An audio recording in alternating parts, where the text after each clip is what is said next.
Right now, 40 light-years away, an Earth-sized world circles a dying red star. Astronomers aimed the most powerful telescope ever built at it, hoping for air, oceans, life. They found bare rock. We will visit a world half on fire and half frozen, a star that strips planets naked with radiation, and an ocean so deep it smothers the ground below. If wonder keeps you up at night, subscribe and come with us. Prepare yourselves, we begin. Picture a single ring drawn around a star, like a lane on a running track. Scientists call it the habitable zone. Land inside it, and your world sits at the right distance for water to stay liquid, never boiling, never freezing solid. For years, that ring was the treasure map. Find a rocky planet inside it, and headlines shouted that we might have found a second Earth. Here is the quiet problem nobody puts in the headlines. That ring measures one thing only: temperature. It tells you a planet could hold liquid water if everything else went right. It stays silent about whether everything else went right. Think of it like a parking spot at the perfect distance from a warm fire. The spot being cozy tells you nothing about the car, whether a car is even parked there, whether that car has an engine, fuel, or wheels. The habitable zone is the spot. Life needs the whole car. Our own solar system already whispers this warning. 3 worlds sit near the sun's comfortable ring. Earth, blue and breathing. Venus, a scorched twin choking under thick cloud. Mars, a frozen red desert. Same neighborhood, wildly different fates. If one narrow band of distance decided everything, all 3 should look like triplets. They barely look related. So the map we have been using is far weaker than it appears. A planet can sit dead center in the zone and still be a corpse. It can hold the perfect temperature on paper and carry a surface that would kill you in seconds. Distance from a star is the easiest thing to measure, so we measure it, and then we let our imaginations fill in oceans and forests that were never there. Something stranger hides inside this idea too. The zone itself moves. Stars grow brighter as they age, and the comfortable ring drifts slowly outward across billions of years. A world that begins inside it can be left behind to roast as the ring crawls past. A world too cold at first can warm into the ring long after life would have needed to start. The lane on the track keeps sliding, and any planet standing still gets left in the wrong place. This is why the hunt for a second Earth keeps slamming into walls. We keep finding worlds at the right distance, then discovering one by one every other thing a planet secretly needs. A shield against radiation, a churning engine deep inside, the right amount of water and no more, a steady tilt, air that stays put instead of bleeding away into space. Each of those is its own knife edge. Miss a single one, and the perfect temperature buys you nothing at all. A dead rock at the right distance is still a dead rock. Over the chapters ahead, we will walk through those hidden requirements one at a time. We will visit worlds that held every advantage on paper and failed anyway. We will watch planets torn open by their own suns and drowned beneath their own oceans. To understand why so many Earth-sized worlds turn out lifeless, we first have to look at the kind of star most of them circle. The most common star in the galaxy is smaller, redder, and far more violent than our calm golden sun. It pulls its planets in close, then punishes them for coming. That is where the real trouble begins.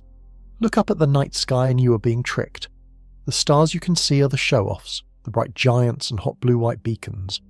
The true rulers of the galaxy stay hidden. They are small, dim, and red, and they outnumber every other kind of star combined. Astronomers call them red dwarfs. Roughly 3 out of every 4 stars in the galaxy is one. Our own sun, bright and yellow, is the rare exception. If you scooped up a random handful of stars, most would be these cool red embers, so faint that not one of them is visible to your naked eye, even the closest. And the closest is very close. The nearest star to our sun is a red dwarf called Proxima Centauri. It sits just over 4 light-years away, and it carries at least one rocky planet sitting in its comfortable ring. When we dream about visiting another world, this is often the one we mean. Here is why these dim stars matter so much for the search for life. There are so many of them that if even a small fraction of their planets could be alive, the galaxy would be crowded with living worlds. Play the numbers, and red dwarfs look like the best lottery ticket in the sky. They tempt us in another way too. A red dwarf burns its fuel slowly, like a candle compared to a bonfire. Our sun will last around 10 billion years. A red dwarf can glow steadily for trillions. That is far longer than the entire age of the universe so far. Life would have almost unlimited time to appear and grow, so we point our telescopes at them again and again. Most of the Earth-sized worlds we have found in the comfortable ring circle one of these little red stars. Out of the small handful of planets known to sit at the right temperature for liquid water, the large majority orbit a red dwarf. Then the catch arrives, and it is a brutal one. A red dwarf is dim. To feel enough warmth for liquid water, a planet has to huddle in extremely close, far closer than Earth ever sits to the sun. Picture a campfire that has burned down to faint coals. To warm your hands, you cannot stand back at a comfortable distance. You have to lean in until your fingers almost touch the embers. That closeness changes everything. A planet pressed that near its star gets gripped by forces a distant world never feels. The star's gravity reaches out and grabs the planet, squeezing it, tugging at it, slowly wrestling its spin to a halt. On Earth, we spin freely. Every point on our planet turns toward the sun, then away, giving us day and night, dawn and dusk. A world hugging a red dwarf loses that gift. The star's grip locks it in place, so one face stares at the star forever, while the other stares away into the dark. One side of the world never sees sunrise, the other never sees a sunset.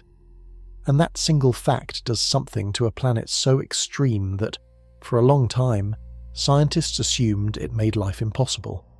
To see why, we have to stand on the surface of a world where the sun never moves. Stand on the day side of a locked world, and the first thing you notice is that the sun refuses to move. It hangs in the exact same spot in the sky, hour after hour, year after year. No sunrise, no sunset, no noon shadow creeping across the ground. Just one fixed, unblinking eye of light nailed to the sky. Now start walking. Head in a straight line away from that fixed sun. As you go, it sinks lower behind you, inch by inch, until you reach a place where it sits right on the horizon and stays there. This is the ring of eternal twilight, a band of permanent sunset wrapped all the way around the planet. Keep walking past it, into the far side, and you enter a night that has no end. No dawn will ever come here. The temperature crashes. On the worst of these worlds, the dark side grows so cold that the air itself begins to freeze. That is the nightmare hiding inside tidal locking. A world split into 3 brutal zones, a day side roasting under a sun that never sets, a night side so frozen it can pull the sky down as snow, and a thin ribbon of livable ground squeezed between them. The day side has its own problem. With the same face always turned to the star, heat piles up in one spot beneath the sun and never gets a break. There is no cool night to let the ground breathe. On a world with a thin atmosphere, that baked point can climb hot enough to make the whole day side a desert of cracked stone. The night side is stranger and in some ways scarier. Imagine a place where it is so cold that the air stops being air. On a planet without enough atmosphere to move heat around, gases like carbon dioxide can freeze straight out of the sky and pile up on the ground as frost and ice. The planet slowly loses its atmosphere to its own frozen backside. The air drains to the dark and stays there, trapped, until the world is left with almost nothing to breathe and nothing to hold in warmth. For years, that seemed like a death sentence. A locked world looked like a place cursed to be half oven, half freezer, with no room in between. Then the models grew smarter, and a sliver of hope appeared. If a locked world holds onto a thick enough blanket of air, that air can do something remarkable. It can move. Powerful winds can pick up heat from the blazing day side and carry it around to the frozen night, spreading the warmth like a giant conveyor belt. Deep oceans could do the same, sloshing warm water toward the dark. With the right atmosphere, a locked world might soften its own extremes, keeping both sides just tame enough for liquid water. So the story flips. A tidally locked planet can survive after all. Its fate hangs on one fragile thing, whether it can keep a thick atmosphere in the first place. And that leads to the cruelest twist of all. The very star that locked the planet in place, the dim red dwarf we were counting on, is one of the most dangerous atmosphere killers in the galaxy. Every so often, without warning, it explodes. A red dwarf looks gentle to human eyes, soft, dim, the colour of a fading ember.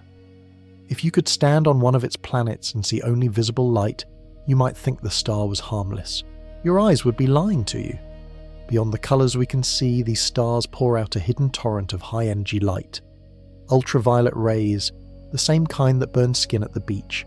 And beyond even that, X-rays, the kind hospitals use to shoot through human bodies. A calm star like our Sun keeps this dangerous glow to a modest trickle. A red dwarf, especially a young one, blazes in these rays far out of proportion to its size. Think of it this way. In ordinary light, the red dwarf is a candle. In X-rays and ultraviolet, that same candle burns like a searchlight, and its planets are huddled right up against the glass. Now remember where those planets sit. To stay warm enough for water, they have to orbit in tight, hugging the star. That closeness that gives them warmth also drops them straight into the firing line of all that invisible radiation. A world in the comfortable ring of a red dwarf can soak up hundreds of times more X-ray energy than Earth ever receives from the Sun. Here is what that radiation does to a planet. High-energy light slams into the top of the atmosphere and heats it fiercely. The upper air swells like a balloon held over a flame puffing outward, growing hot and fast, and gas that gets hot enough and light enough starts to escape the planet's gravity entirely, streaming off into space. The atmosphere escapes in a slow, steady trickle. Day after day, century after century, the star's invisible glare boils the top of the sky and peels it away, thin layer by thin layer. A planet can bleed its air into the dark the way a slow puncture flattens a tyre silently until there is nothing left. The lighter gases go first. Hydrogen, the lightest of all, escapes most easily. But given enough time and a fierce enough star, even heavier gases can be dragged away, the ones a planet needs to stay warm and wet. And time is exactly what a red dwarf has in cruel abundance. This is where these little stars turn truly vicious.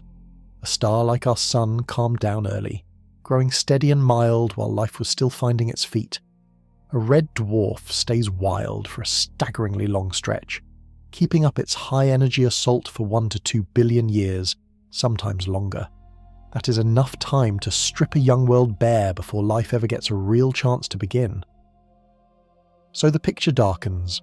A planet at the right distance, with the right temperature, orbiting the most common star in the galaxy, can still have its atmosphere quietly cooked off and carried away by radiation you cannot even see.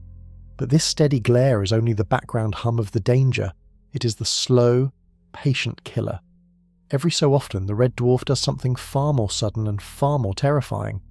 It gathers its energy, twists its own magnetic field into a knot, and lets go all at once. The whole star flares, and for a few brutal minutes it can shine brighter than you would ever believe possible. Not long ago, telescopes trained on the nearest star to our Sun caught something staggering. In a matter of seconds, that little red dwarf brightened enormously, then faded. It had unleashed a burst of energy so fierce that in ultraviolet light the whole star briefly blazed many times brighter than normal. If you had been standing on a planet nearby, the sky would have flashed like a bomb going off. These are super flares, and they are the red dwarf's most violent trick. Our own Sun throws flares too, but they are tantrums. A super flare from a small red star can be hundreds, even thousands of times more powerful, a full-blown eruption of light and particles. Picture the difference like this. A solar flare from our Sun is a firecracker tossed across a yard. A red dwarf super flare is a stick of dynamite going off in your hand, and the planets, remember, are pressed in close right beside the blast. When a super flare erupts, it drenches any nearby world in a flood of ultraviolet and X-rays in one savage pulse. That radiation reaches deep. It can tear apart the molecules in a planet's upper atmosphere and shred the fragile layer of ozone that would otherwise block the deadliest rays from reaching the ground. Strip away that shield, and the surface below gets bathed in radiation strong enough to damage living cells, to break apart the delicate chemistry that life depends on. Now imagine this happening over and over. A calm decade on a red dwarf can end in an instant. These stars can fire off major flares every few days when they are young and active.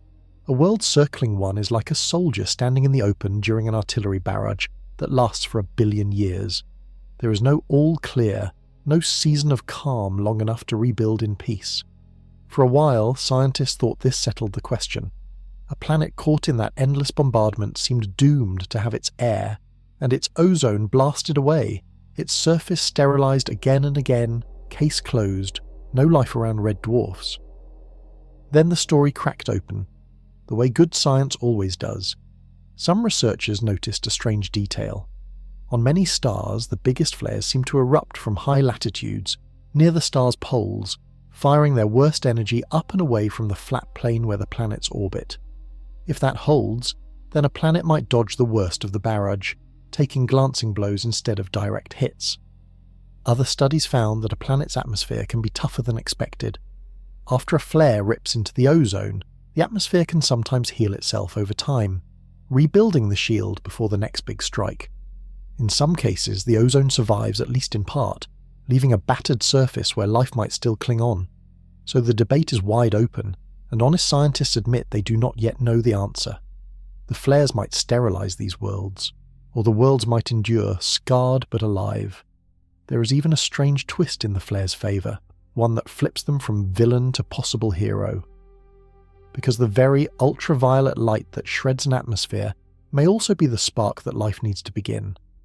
And that idea turns everything we have said on its head. Life needs light to be born. Beyond warmth, it needs a specific, energetic kind of light to run the chemistry that turns dead matter into the first building blocks of biology. Here is a puzzle that has haunted scientists for decades. How do you get from a lifeless soup of simple chemicals to the complex molecules life is built from? Things like the letters of the genetic code, the pieces that snap together to make living cells, those molecules need a push to form. Left alone, the soup stays a soup forever. In laboratories, researchers found something surprising. When they tried to build these life molecules from scratch, one of the most reliable ways to make the reactions work was to shine ultraviolet light on them. The same rays that damage skin and shred ozone can, in the right dose, act like a hand stirring the pot, coaxing simple ingredients to link up into the chemistry of life. Suddenly, ultraviolet light wears two faces. Too much of it sterilizes a world, tearing living things apart. Too little of it, and the chemistry that starts life may never get going at all. What a planet needs is a careful in-between, a Goldilocks amount of this dangerous light. Land on either side of that narrow window, and the door to life slams shut before it ever opens. And this is where red dwarfs turn strange again. In their ordinary quiet state, these cool stars are stingy with ultraviolet. They give off plenty of gentle red and infrared light, but far less of the energetic ultraviolet that life's first chemistry may require. A planet basking in the steady glow of a calm red dwarf might sit in a kind of ultraviolet drought, warm and wet but chemically asleep. Then the flares change the story completely. Each superflare, for all its danger, dumps a sudden burst of exactly the kind of ultraviolet light that laboratory chemistry seems to crave. So the same eruptions that threaten to sterilize a planet might also be the lightning strikes that jolt its chemistry awake. Between flares, the world stays calm enough for molecules to survive. During flares, it gets the energetic kick it needs to build something new. Picture a workshop that only lights up during thunderstorms. In the quiet, nothing gets made. When the storm comes, the tools flash to life and the work leaps forward. On a world orbiting an active red dwarf, the flares could be those storms, and life's first chemistry could be the work. This is why nobody can simply cross red dwarfs off the list. The very feature that seems most deadly about them, their violent flaring, might be the thing that lets life begin in the first place. Villain and hero, wrapped in the same burst of light. But even if the chemistry sparks, even if the first fragile molecules assemble, there is a much bigger problem waiting underneath. A living world needs more than good chemistry at the surface. It needs a heartbeat deep inside, an engine buried in its core, spinning and churning to protect everything above it. Because without that hidden engine, all the careful chemistry in the universe gets scrubbed away from space. And most planets, as we are about to see, cannot keep their engine running for long. Deep beneath your feet, an ocean of liquid metal is churning, and it is the only reason you are alive. Earth's outer core is a vast layer of molten iron and nickel, hotter than the surface of some stars. As our planet spins and heat rises from below, that metal stirs and swirls in slow, endless currents. Moving metal like this does something almost magical. It acts as a giant engine that generates electricity, and electricity in turn creates magnetism. Scientists call it a dynamo. The result is an invisible magnetic field that wraps the entire planet and reaches thousands of miles out into space. That field builds a protective bubble around the world, and inside that bubble is where we all live. It matters because our sun blows a constant stream of charged particles out in every direction, a hot wind racing across space at close to 1,000,000 miles an hour. If that wind struck the top of our atmosphere without anything to stop it, it would slowly scrape the air away into the dark. The magnetic bubble turns the wind aside. Picture a large boulder sitting in the middle of a fast river. The water cannot smash through it. Instead, the current splits and rushes around both sides, then joins again downstream. Earth's magnetic field does exactly that to the stream of particles from the sun, guiding them around the planet so they slide harmlessly past. You cannot see this shield, but you can see its edges. Near the poles, a few particles slip through and crash into the upper air, making it glow in green and red ribbons. Those are the auroras, the northern and southern lights. Every shimmer is proof of a battle happening silently above your head, a shield holding the line against a river of fire. For a world to stay wet and breathing across billions of years, it needs this kind of protection. A planet without a magnetic shield stands exposed, its atmosphere slowly worn away by the stellar wind grain by grain, until the sky thins toward nothing. Now carry that idea to a planet hugging a red dwarf, and the trouble deepens. These planets orbit close, and the stellar wind near a red dwarf is far denser and faster than the gentle breeze Earth feels. Worse, the red dwarf's own magnetic field is so powerful out where its planets circle that it can press down on a planet's protective bubble and crush it inward, squeezing it close to the surface. A shrunken bubble leaves large stretches of the atmosphere uncovered, open to the storm. Scientists who studied these small red stars found something sobering. An Earth-like world sitting in the comfortable ring would often need a magnetic field many times stronger than our own just to hold a bubble the same size Earth enjoys. Fall short of that, and the shield gets pushed down so tight that much of the sky lies bare to the wind. To keep a bubble as wide as ours, such a planet would sometimes have to orbit far outside the warm zone, out in the cold where water freezes. So the very shield that saved our world could be far too weak on a planet pressed against a red dwarf. And even the strongest shield faces something worse than the steady wind. Every so often, the star gathers itself and hurls an entire piece of its own body straight at the planet. When a red dwarf flares, sometimes it does more than flash with light. It fires a cannonball. Along with the burst of radiation, the star can launch a colossal cloud of its own outer material into space. Scientists call it a coronal mass ejection. Billions of tons of charged, magnetized gas blasted outward at millions of miles an hour, tearing across space like a shockwave. It is a chunk of the star itself, thrown loose and hurled at whatever lies in its path. Our sun does this too. In the year 1859, one of these clouds struck Earth in an event now remembered by the name of the man who watched the flare, Carrington. Telegraph wires sparked and caught fire. Operators got shocks from their equipment. Auroras glowed so far south that people woke thinking the dawn had come early. That was our mild, middle-aged sun on a bad day, and Earth sits 93 million miles away, struck only rarely and glancingly. Now shrink the distance and raise the frequency. A planet in the comfortable ring of a red dwarf sits far closer to its star, right in the line of fire, and a young active red dwarf can throw these eruptions again and again, week after week. The planet is not dodging the occasional cannonball, it is standing in a hailstorm of them. Here is what a direct hit does. The steady stellar wind is like water flowing from a garden hose against the magnetic bubble, pushing gently, endlessly. A coronal mass ejection is a tidal wave slamming into that same bubble all at once.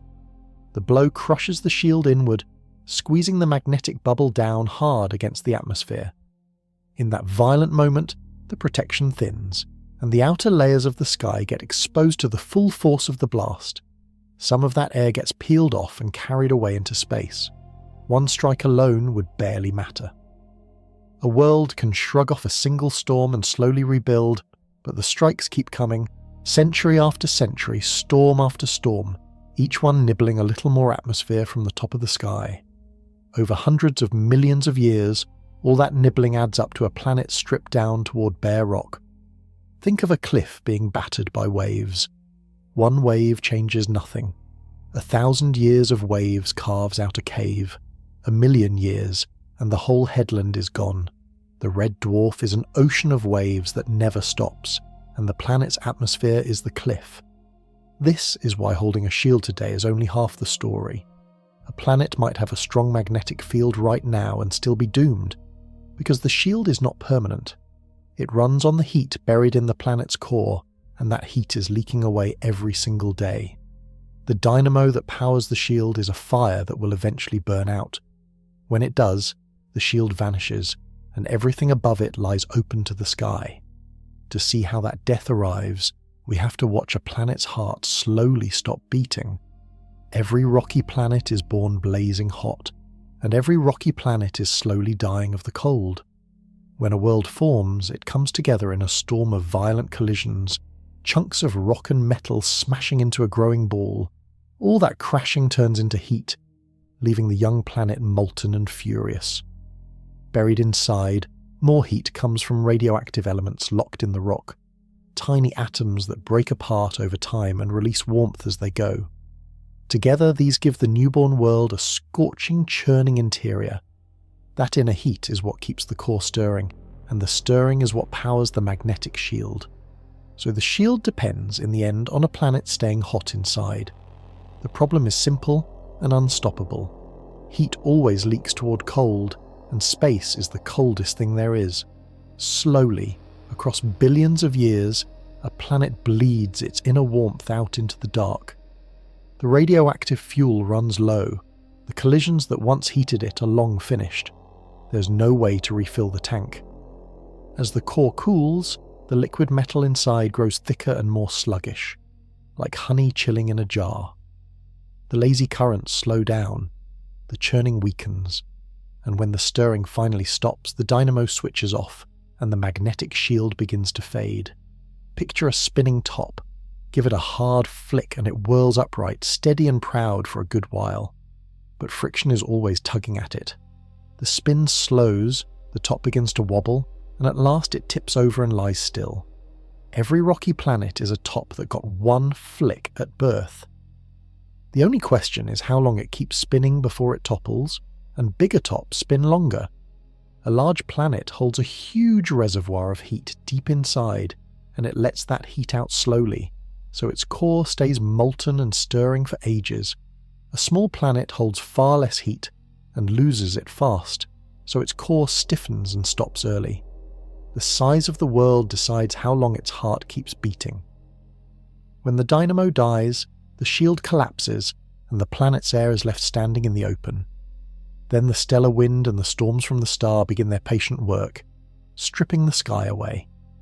A world can hold liquid oceans, a thick atmosphere, and a fair climate, and still be living on borrowed time, waiting for its own core to go cold.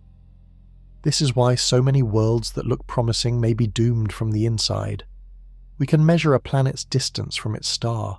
We can guess its size, but we cannot easily see whether its heart is still churning, or whether it fell silent 1 billion years ago, leaving the surface quietly exposed. We do not have to imagine what this death looks like. There is a world close enough to touch, in cosmic terms, that walked this exact path. It once had a magnetic shield.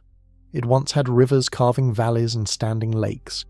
Then its heart cooled, its shield failed, and the sky drained away. Today it is a frozen red desert, and its story is written in rust across its whole surface. That world is our neighbour, and it is the clearest warning in the solar system. Mars is a graveyard of everything it used to be. Look at it now and you see a cold red desert, dry and still, its thin air barely a whisper. The pressure at the surface is less than 1/100th of what you feel on Earth. Try to breathe there and you would find almost nothing to breathe. The whole world is painted the colour of rust, which is exactly what that colour is. Iron in the soil, slowly oxidised over ages. Yet Mars was once a very different place. Written into its ancient rock are the tracks of rivers, dried channels that once ran with water. There are the wide, flat floors of what look like vanished lakes, and in some places, the possible shoreline of an old sea. Billions of years ago, this frozen desert may have run with liquid water under a thicker sky. Something else hides in the old Martian rock. Certain patches of the crust are still faintly magnetic, frozen echoes of a magnetic field that once wrapped the whole planet. Early Mars had a churning core and a shield of its own, standing guard over its rivers and its air. Then the trouble came, and it came because Mars is small. The planet is only about half as wide as Earth, and a small world cannot hold its heat. Its core cooled and stiffened far sooner than ours. The churning slowed, the dynamo faltered and died. And with it, the magnetic shield faded away. What happened next is the whole grim lesson. With the shield gone, the stellar wind from the young sun reached the top of the Martian sky and began to strip it, layer by layer, out into space. A spacecraft orbiting Mars today has actually caught this theft still in progress, watching air escape from the planet even now. Over hundreds of millions of years, most of the atmosphere was carried off. As the air thinned, the world grew colder and the pressure dropped, until water could no longer stay liquid on the surface. The rivers dried, the lakes emptied. The water that remained froze into the ground or fled to space with the rest. Think of a house that loses its roof in a storm. At first it looks fine, but now the rain gets in, then the wind, then the frost, and season by season the inside is ruined until only a shell remains. Mars lost its roof when its dynamo died, and the solar wind spent the next eternity emptying the house. The cruelest part is how ordinary Mars once seemed. It sits near the edge of the sun's comfortable ring. It once had water and a shield and a real chance. Its one fatal flaw was size. It was simply too small to keep its heart beating long enough for anything to take hold, if anything ever tried. Mars is the proof that the right distance is a hollow promise. Here is a world that had so much going for it, sitting close to that magic zone, and it still ended as a frozen, airless waste. The thing that killed it was not its distance from the sun at all. The thing that killed Mars was mostly its size, and that single fact turns out to rule out a huge number of the worlds we keep finding. 2 worlds started with water, air, and a shield. One is alive, one is a frozen tomb. The biggest difference between Earth and Mars comes down to a single number: size. Small planets cool fast, and this is the heart of the whole problem. To see why, hold 2 cups of coffee in your mind. One is a tiny espresso cup, the other is a big steaming pot. Pour them at the same temperature, come back in 20 minutes, and the little cup is stone cold while the pot is still hot. The small cup has a lot of surface compared to how much coffee it holds, so heat escapes fast. The big pot hides most of its warmth deep inside where it lingers. Planets work the same way. A small world has a large surface compared to its volume, so the heat locked in its core leaks out quickly. A large world buries its heat deep and lets it out slowly, staying hot inside for billions of years longer. Mars is the espresso cup. Earth is the pot. Chase the consequences and every good thing unravels for the small world. Cool fast and the core stiffens early. The core stiffens and the churning stops. The churning stops and the dynamo dies. The dynamo dies and the magnetic shield vanishes. The shield vanishes and the atmosphere gets stripped away. One roll of the dice, size, and the whole chain of life support collapses in order. Size hits a planet's air a second way too. A larger world has stronger gravity, a firmer grip on its atmosphere. A small world holds its air loosely, so the gases at the top drift away more easily into space, especially when a hot young star is boiling the upper sky. Weak gravity and a dead shield are a fatal pair, and small planets suffer both. So there appears to be a flaw, a minimum size a rocky world must reach to stay alive for the long haul. Land beneath it, and you get a Mars, a world that flares briefly with promise and then goes cold and bare. Roughly speaking, a planet may need to be close to the size of Earth to keep its inner engine running long enough for life to matter. This is why the search narrows so fast. Astronomers find plenty of small rocky worlds, and it is tempting to count them as chances for life. But the tiny ones are almost certainly Marses in waiting, doomed by the same arithmetic that killed our neighbour. They cool, they lose their shields, they lose their skies. What we truly want, then, is a rocky world close to Earth's size, sitting in the comfortable ring, with a real hope of holding its heart and its air. For years those were scattered and hard to study, one lonely target here, another there. Then astronomers found something that changed everything. Around one small red star 40 light-years away, they discovered not one such world, and not two but 7. 7 rocky planets, all roughly the size of Earth, packed tightly around a single dim red dwarf, with 3 of them sitting in the zone where water could be liquid. It was the richest hunting ground anyone had ever seen, a whole family of Earth-sized worlds around one star, ready to be tested. It became the most important system in the search for life beyond the Sun. 40 light-years from here, in the direction of a faint constellation, sits a star so small it is almost embarrassing to call it a star. Its name is TRAPPIST-1, borrowed from the telescope that first spotted its planets. The star itself is a tiny red dwarf, carrying less than 1/10 the mass of our Sun, only a little larger across than the planet Jupiter. It glows a deep, dim red, so faint that even though it is one of our closer neighbours, your eyes could never find it in the sky. It is a smouldering coal where our Sun is a roaring furnace. Around this little ember spins something astonishing. 7 planets, and every one of them is rocky and close to the size of Earth. Not gas giants, not weird puffed-up worlds. 7 roughly Earth-sized rocky planets circling one small star. Nothing else like it has ever been found. They orbit unbelievably close. All 7 are packed nearer to their star than Mercury sits to our Sun, huddled in tight because the red dwarf is so dim they must crowd in to feel any warmth. Their years are absurdly short. On the innermost world, a full trip around the star takes only about a day and a half. On the outermost, still only around 19 days. If you stood on one of them, the neighbouring planets would loom in the sky. Some appearing larger than our moon looks to us, close enough to see as real worlds rather than points of light. Best of all, 3 of these 7 sit in the comfortable ring, the band where the temperature could allow liquid water. 3 Earth-sized worlds, at the right distance, around one nearby star. When astronomers announced this, in the years around 2016 and 2017, it electrified the world. It felt like finding a treasure chest with the lid already cracked open. Here was the perfect testing ground. Instead of chasing one lonely planet, scientists had 7 similar worlds lined up in a row around a single star, ranging from too hot to just right to too cold. By comparing them, they could learn what happens to Earth-sized planets at different distances from a red dwarf. If any worlds around these common little stars could be alive, the TRAPPIST family were the prime suspects, the best leads in the entire search for life. And yet, by now, we know the hard truth. Being Earth-sized and sitting at the right distance is only the entry ticket. It buys a world a seat at the table, nothing more. The real question, the one that decides everything, is whether these planets managed to hold onto their air through billions of years of a red dwarf's radiation and storms. For a long time, that question was impossible to answer. The planets are small, the star is faint, and 40 light-years is a very long way to see. We simply did not have an instrument sharp enough to sniff the atmosphere of a rocky world that far away. Then a new telescope unfolded in space, the most powerful ever built, sharp enough to finally test these worlds one by one. Scientists aimed it at the TRAPPIST planets and held their breath.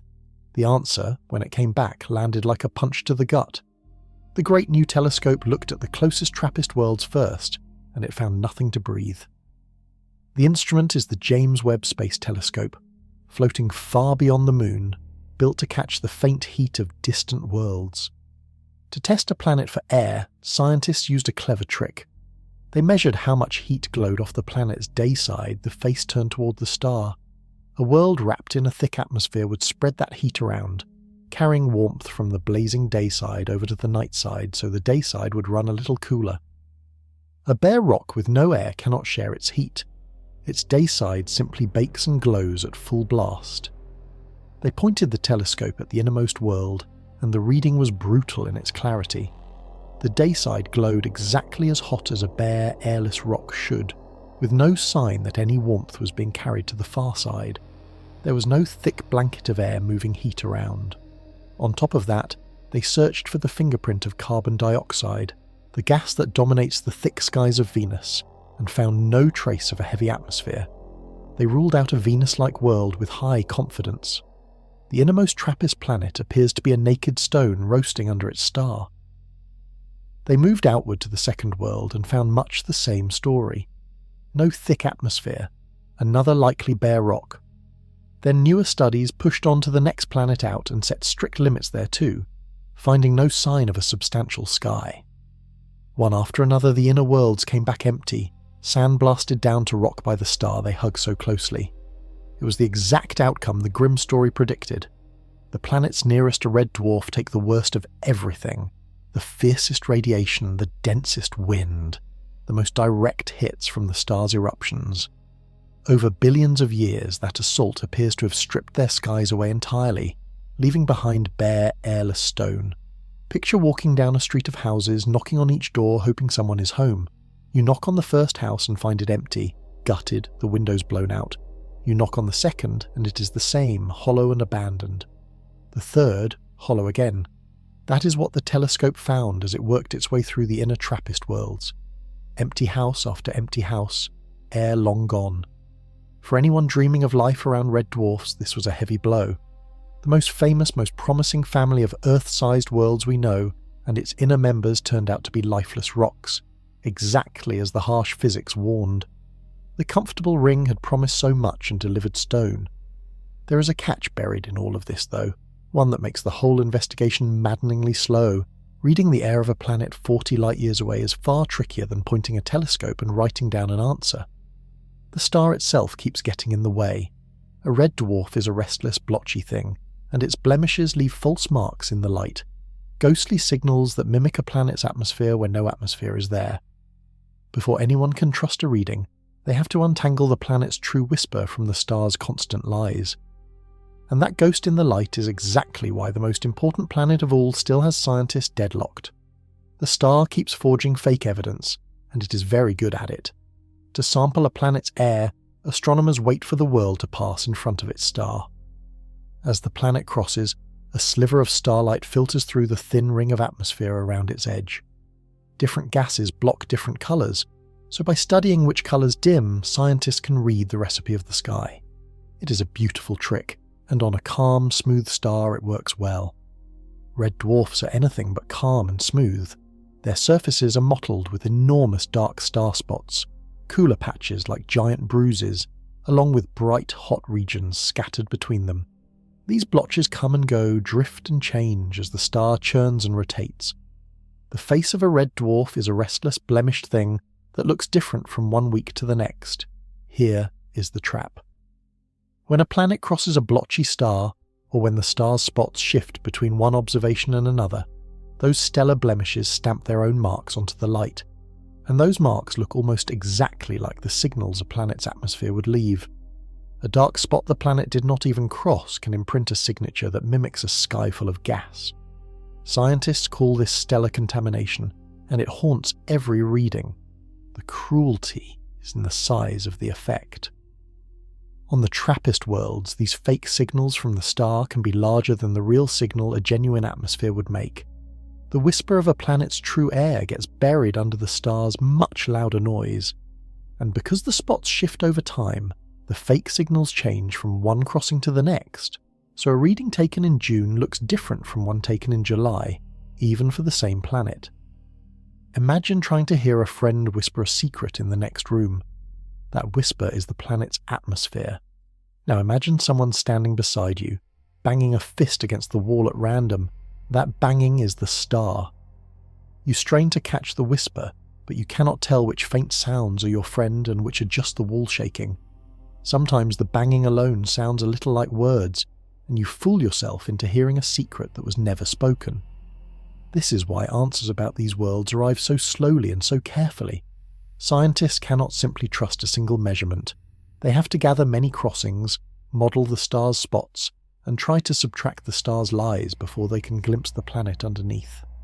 Every claim comes wrapped in caution, because the star is always whispering false secrets of its own. It also means some earlier hopes have to be held loosely. A signal that once looked like a promising atmosphere might turn out to be nothing more than the star's blotchy face playing tricks. Untangling the two is painstaking, frustrating work, and it can take years to feel sure of anything.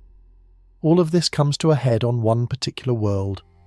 Among the 7 TRAPPIST planets, one stands out as the crown jewel, the single most likely to have kept its air, the best hope in the whole system for a living world around a red dwarf.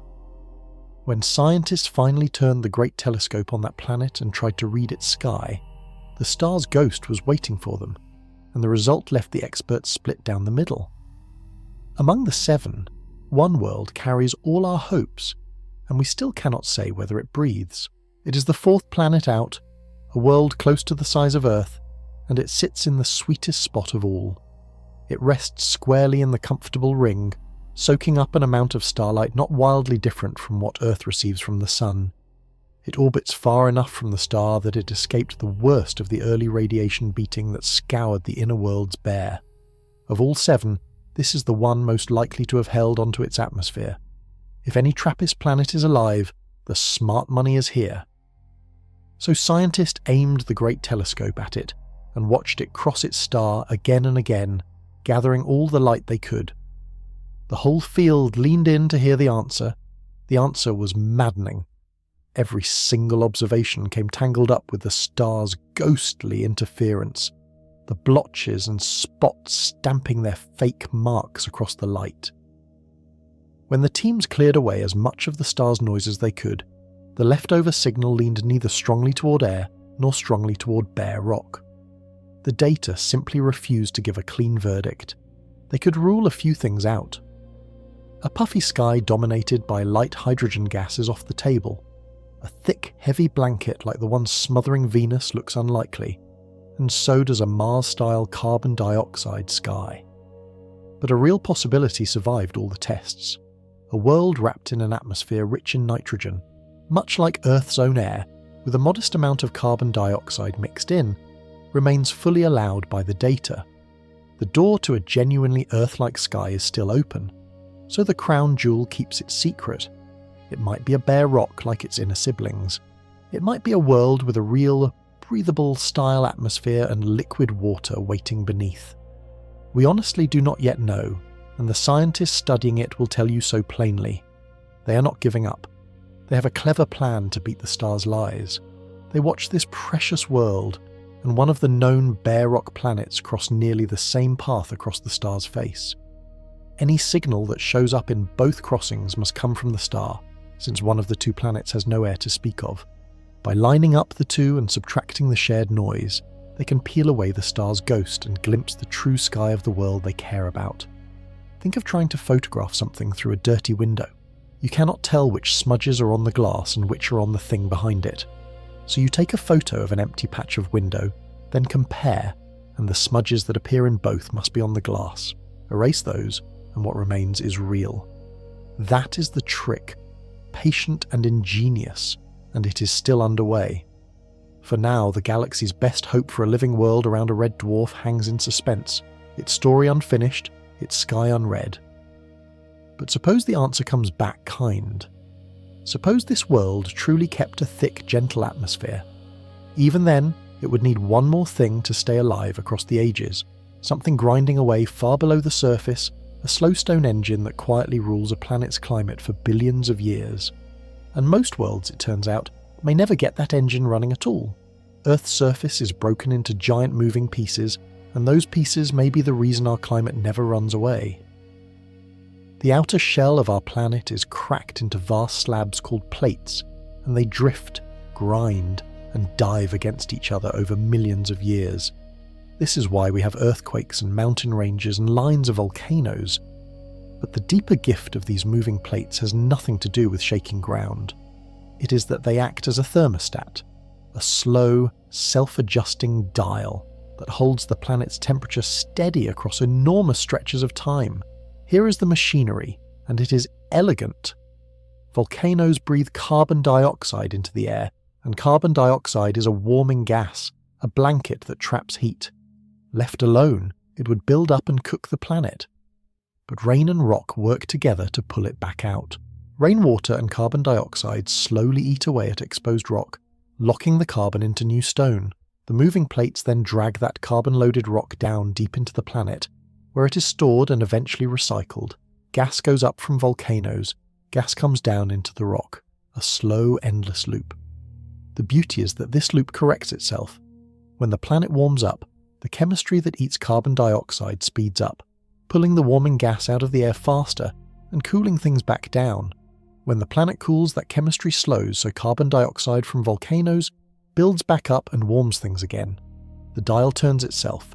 Get too hot, and it reaches for the cold. Get too cold, and it reaches for the warm. This is why Earth has stayed livable for billions of years, even though the sun has grown far brighter since life began. Our star pumps out much more heat now than it did in the deep past. Without a thermostat, that rising heat should have boiled our oceans away long ago. Instead, as the sun brightened, the stone thermostat quietly turned the carbon dioxide down, bleeding off greenhouse gas to balance the extra warmth. The planet held steady while the star grew fierce. Picture the thermostat on a wall in a house. When the room gets too warm, it clicks the heat off. When the room gets chilly, it clicks the heat back on. You never have to touch it. It simply keeps the room comfortable, year after year through summer and winter alike. Earth's moving plates are that thermostat, built of stone and driven by the slow churn of the planet's hot interior. Now take that thermostat away, and a world loses its ability to correct itself. Whatever push comes along, a brightening star, a burst of volcanic gas, a slow chill, there is nothing to answer it. Small changes have no brakes. They build and run away until the climate lurches into an extreme the planet can never climb back from. A world can sit at the perfect distance, hold a fine atmosphere, and still have no way to keep that atmosphere in balance. Without the stone thermostat, being comfortable today guarantees nothing about tomorrow, or about 10 million years from now. And here is the frightening part. That runaway, the climate lurching past the point of no return, is exactly what happens when the moving plates grind to a halt and the thermostat breaks. On most rocky worlds, the plates never move at all, and the thermostat is dead on arrival. Earth's drifting plates are surprisingly rare and delicate. On many planets, the outer shell freezes into one solid, unbroken lid of rock, a single rigid crust wrapped all the way around with no seams that slide. Scientists call this a stagnant lid, and it appears to be the ordinary state of things. Mars locked up this way. Venus wears a single stiff shell today. Earth, with its cracked and shifting plates, may be the odd one out. When the crust seizes into one solid piece, the thermostat breaks in a slow, quiet catastrophe. The carbon loop comes apart. Volcanoes may keep coughing carbon dioxide into the air, but with no moving plates to drag the gas back down into the rock, there is no return trip. The warming gas simply piles up in the sky with nothing to pull it out, or the whole exchange stalls, and the climate loses its steering entirely. Either way, the self-correcting dial is gone. Whatever direction the planet drifts, it keeps drifting, with no brake to slow it. Whether a world gets moving plates in the first place hangs on a knife edge of delicate conditions. The planet needs enough inner heat to keep the deep rock soft and flowing, so the crust above can crack and shift. It seems to need water at the surface to act as a lubricant, easing the plates as they grind and dive. And it needs to be the right size, since a world too small runs cold, its crust growing too thick and stiff to ever break apart. Chase those requirements, and the trouble multiplies. Small worlds cool too fast, so their crust locks up into a rigid lid, the same lid that helped doom Mars. And the honest truth is that scientists still do not know how common moving plates are across the galaxy. Earth might be typical, or Earth might be a strange exception, a rare world that happened to crack its shell just right. We have exactly one living example to study, and one example is a shaky thing to bet a galaxy on. Think of a car with a working engine but no steering wheel. On a long straight road it rolls along fine and everything looks healthy. The moment the road bends though, there is no way to turn, and the car sails straight off the edge. A planet without a stone thermostat is that car.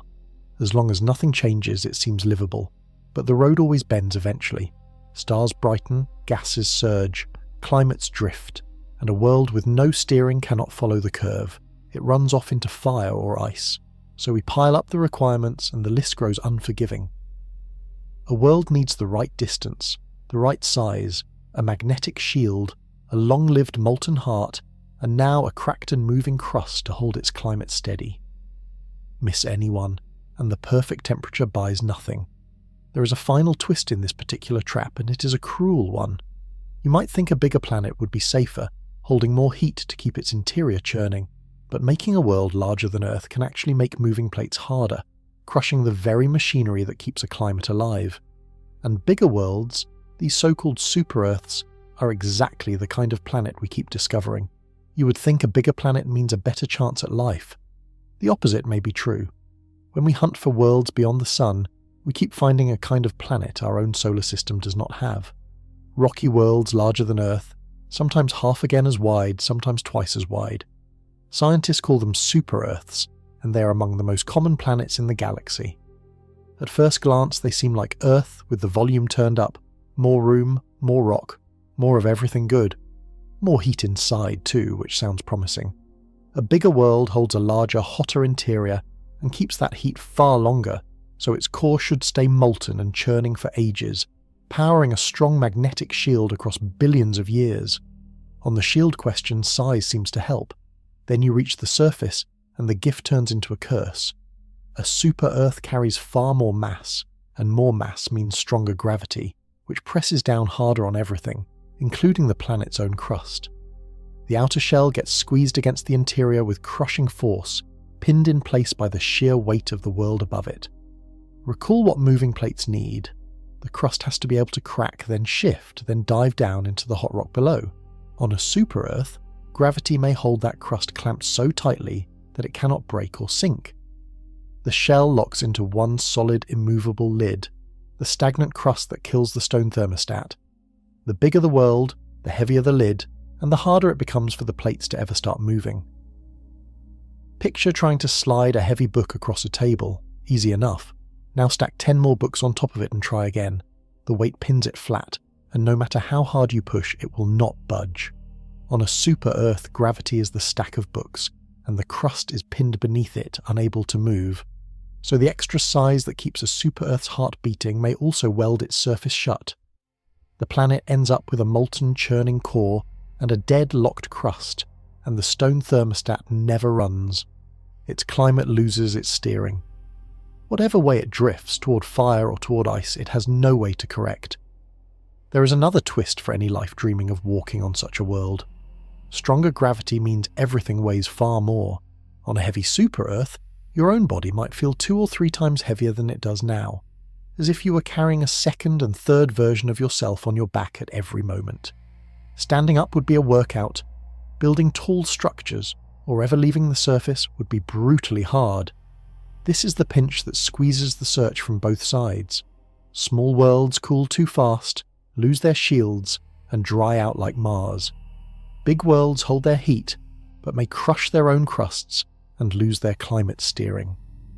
The window of just right sizes, large enough to stay warm inside, small enough to keep its plates moving, may be narrower than anyone once hoped. Earth may sit in a slim band of livable sizes, neither too small nor too large, threading a needle most rocky worlds miss entirely. And size is not the only recipe a planet has to get right.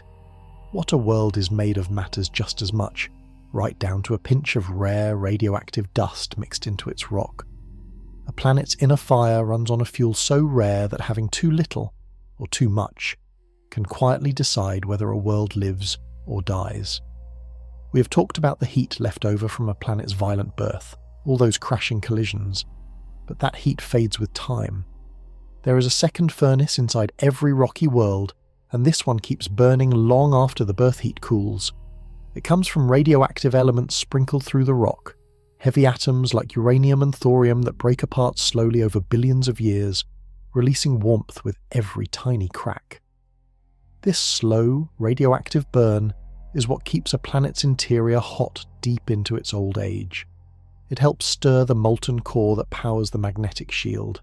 It softens the deep rock so the crust above can keep moving. In a real sense, the plates keep shifting, and the shield keeps holding because of this faint, steady heat trickling out of atoms too small to see. The catch is that these fuel atoms are cosmic rarities. They were forged in violent events, the deaths of massive stars and the collisions of the dense stellar corpses left behind. That means the amount of uranium and thorium a planet is born with depends on where and when it formed, on what kind of debris happened to be floating in the cloud that made it. Some worlds get a generous helping, others get almost none. Get too little of this fuel and the inner furnace runs cold too soon. The core stiffens early, the shield fails, the plates lock up. The planet ages into a dead, still world before life ever finds its footing, even if it started out the perfect size at the perfect distance. Get too much, and the danger flips. Now the interior runs too hot, churning with far more heat than Earth ever had. That can drive relentless planet-wide volcanism, a surface torn by constant eruptions, choking the air with gas and ash. Instead of a gentle thermostat, you get an overheated engine shaking itself apart, never calm enough for life to settle. What a world needs is the middle path, a Goldilocks pinch of radioactive fuel. Enough to keep the core churning and the plates gliding for billions of years, but not so much that the planet cooks itself from within.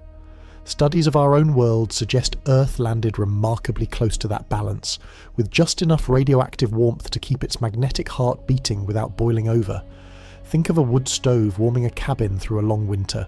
Too few logs, and the fire dies in the night and the cabin freezes. Too many logs jammed in at once, and the stove roars white hot, dangerous and out of control. What keeps the cabin livable is the right steady handful of logs, feeding a calm, lasting flame. Earth's interior may be that well-fed stove, and most worlds may have been handed the wrong pile of wood. We keep adding requirements, and the target keeps shrinking. Right distance, right size, a shield, a long-burning heart, moving plates, the right pinch of radioactive fuel. Everyone is a separate roll of the dice, and even a world that wins all those rolls can still be undone by something as simple as being a little too close to its star. There is a planet next door that got almost everything right, then crossed one invisible line and turned into a furnace. Venus should have been a second Earth. Instead, it became the closest thing to hell in the solar system. On paper, Venus is Earth's twin. It is almost exactly the same size, nearly the same mass, made of much the same rock. It formed right beside us at nearly the same time from the same swirling cloud of material. If you line the two worlds up in the dark, you could barely tell which was which. By every simple measure, Venus should be a living world. Step onto its surface and you find a nightmare. The temperature there sits around 900 degrees, hot enough to melt lead, hot enough that the ground glows faintly in the dark. The air is a crushing ocean of carbon dioxide, so thick and heavy that standing on Venus would feel like standing deep underwater. The pressure of the sky alone enough to flatten you. High above, clouds of sulfuric acid drift on searing winds. Nothing we know could survive a single moment there.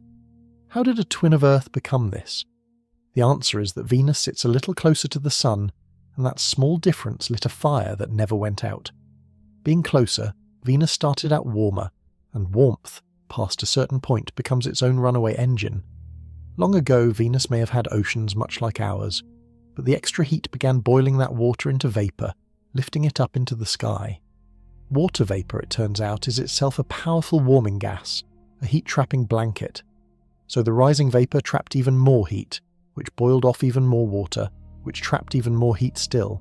The world cooked itself in a loop that fed on its own success. Once that loop takes hold, there is no gentle way back. The oceans keep evaporating until they are gone entirely, boiled away into a thick, smothering sky. Up high, sunlight breaks the water vapour apart, and the light pieces escape to space so the water is lost for good. The planet ends up bone dry, wrapped in a suffocating blanket of carbon dioxide that traps heat forever. This is the runaway greenhouse, and Venus is its monument. The cruel lesson is how small the trigger was. Venus was Earth size. Venus had the right materials. Venus may even have had oceans. Its one fatal flaw was sitting a bit too close to the sun, close enough to tip past an invisible line. Earth, only a little farther out, stayed cool enough to keep its oceans, and its oceans kept it alive. Picture two people standing near a campfire on a cold night. One stands at a comfortable distance, warm and content. The other steps just a little closer, and their coat begins to smoulder, then catches, and suddenly they are on fire. The gap between the two was small. The difference in fate was total. Venus took that one step closer to the sun. This is why the comfortable ring is so treacherous near its inner edge. A world can be Earth's twin in every way that shows up in a catalogue, and still be doomed by a fraction of extra sunlight. And that invisible line, the exact moment a warming world tips into runaway ruin, is closer than most people ever imagine, even for a world like our own. There is a threshold in every warm world's future, a point where the climate stops correcting itself and starts destroying itself. Cross it, and there is no return. We saw how Earth's stone thermostat keeps the planet steady, turning the carbon dioxide down as the sun brightens. That thermostat is powerful, but it is not infinite. It works within a range. Push a world hard enough, warm it past a certain point, and the thermostat loses its grip. Beyond that point, warming stops fighting itself and starts feeding itself, exactly the loop that destroyed Venus. The trigger is water vapor. On a comfortable world, water evaporates from the oceans, forms clouds, falls as rain, and returns to the sea, a gentle cycle that helps carry heat around. But water vapor is also a warming gas. As a planet heats up, more water rises into the air, and that extra vapor traps more heat, which lifts still more water into the sky. Below the threshold, the thermostat and the rain keep this in check. Above it, the checks fail, and the loop runs wild. Once a world crosses that line, the sequence is merciless. The oceans begin to evaporate in earnest, thickening the sky with steam. The steam traps heat, driving temperatures higher, which evaporates the oceans faster still. The planet spirals upward into scorching heat, boiling its seas into the atmosphere. High above, sunlight splits the water molecules and the pieces bleed away into space. The oceans do not just vanish, they are lost forever, and the world is left permanently dry and blazing. The unsettling truth is how narrow the safe zone really is. The comfortable ring around a star has a hard inner edge, a distance where the sunlight becomes just strong enough to trip the runaway. Creep inside that edge, and even an Earth-sized world with oceans and a thermostat gets pushed past the point of no return. Venus sits inside that line. Earth sits outside it, but not by a comfortable margin, and the line does not hold still. Remember that stars brighten as they age. Our own sun grows slowly hotter over the eons. The inner edge of the comfortable ring creeps outward over time, edging closer to Earth as the sun ages. In the far future, long after us, that line will drift close enough to cross our orbit, and Earth too will tip into the runaway and lose its oceans. Our world is safe today, but it is parked in a spot that will not stay safe forever. Think of a river running toward a waterfall. Far upstream the water is calm, and a boat can drift lazily, even paddle back the way it came. But there is a line on that river, a point where the current grows too strong to fight. Drift past it, and no matter how hard you row, the water carries you over the edge. A warming world has that same line, and no world that crosses it has ever rowed back. So even a planet that gets its size, its shield, its heart, and its thermostat all right can be undone by sitting a hair too close, or simply by growing old beside a brightening star. You might think the fix is easy. Just give a world plenty of water, and surely it is safe from drying out. But the amount of water a planet has turns out to be its own razor's edge, and having too little brings a disaster all its own. Here is a discovery that turns everything upside down. A planet can hold liquid water, sit in the comfortable ring, and still cook itself to death because it does not have quite enough water. For a long time, the thinking was simple. Water is the key ingredient for life, so more water means a better chance. A world with even a little surface water sitting at the right distance looked like a decent bet. Recent research shattered that comfortable idea. Scientists modelled worlds with only a modest amount of water, dry planets with far less than a single Earth ocean, scattered seas and lakes across mostly arid land. These worlds sat right in the comfortable ring, at temperatures that should allow liquid water. By the old rules they were promising, the models revealed something grim. The trouble comes back to the stone thermostat. Remember how it works. Rain falls and rainwater eats away at exposed rock, pulling the warming gas carbon dioxide out of the air and locking it into stone. That chemical weathering is how a planet bleeds off excess carbon dioxide and keeps from overheating. But that whole process runs on a rain. It needs water falling on rock to work. On a dry world, there is not enough water to make enough rain. With little rainfall, the weathering slows to a crawl, and the thermostat cannot pull carbon dioxide out of the air fast enough. Meanwhile, the volcanoes keep breathing that warming gas into the sky. Gas comes up, but with too little rain, almost none goes back down. Carbon dioxide piles up, unchecked, and the planet warms and warms until it tips into the same runaway that destroyed Venus. A world can dry cook itself not from too much sunlight, but from too little water to run its own thermostat. The research put a startling number on it. A world may need somewhere around a fifth to a half of Earth's total ocean water just to keep its climate stable over the long haul. Fall below that, and the thermostat sputters, the carbon dioxide climbs, and the planet slides toward a scorching, uninhabitable state.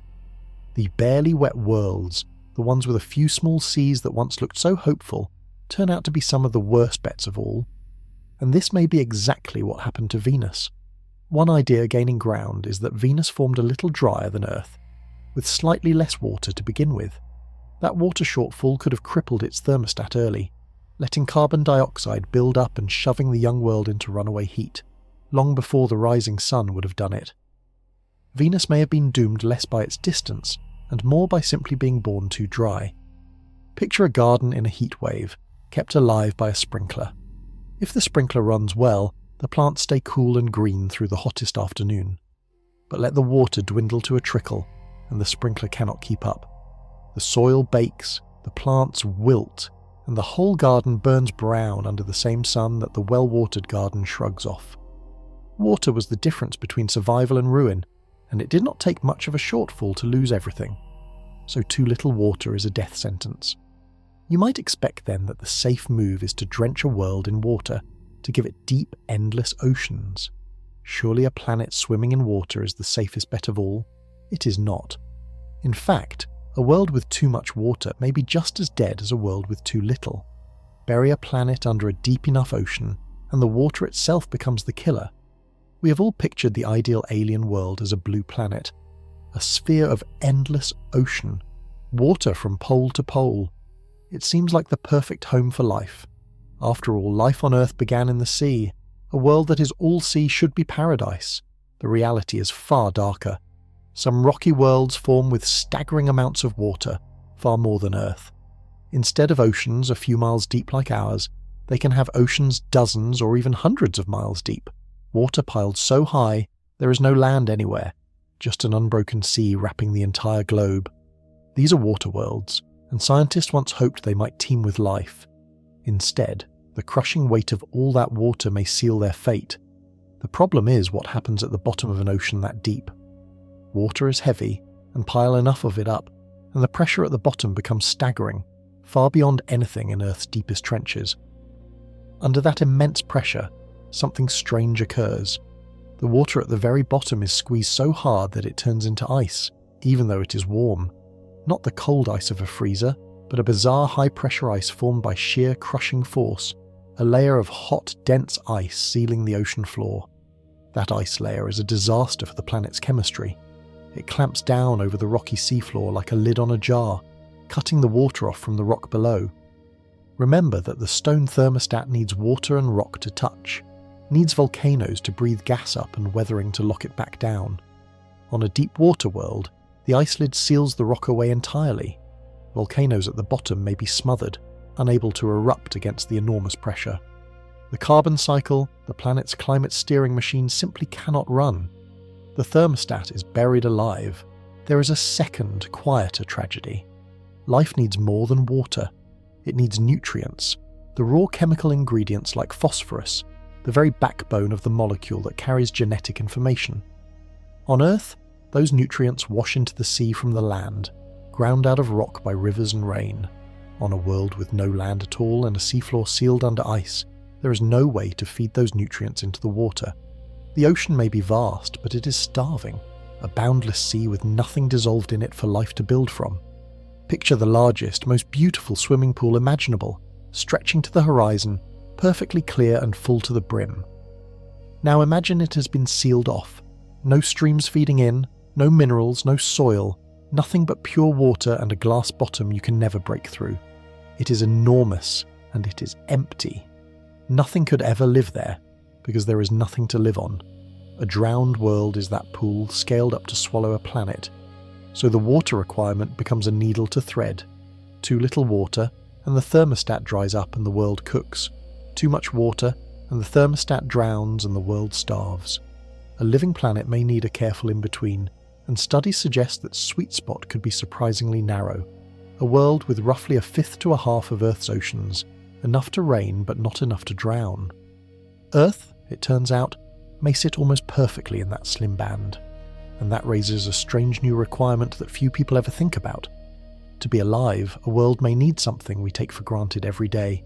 It may need dry land. We think of land as ordinary, even boring. It may be one of the rarest and most precious things a living world can have.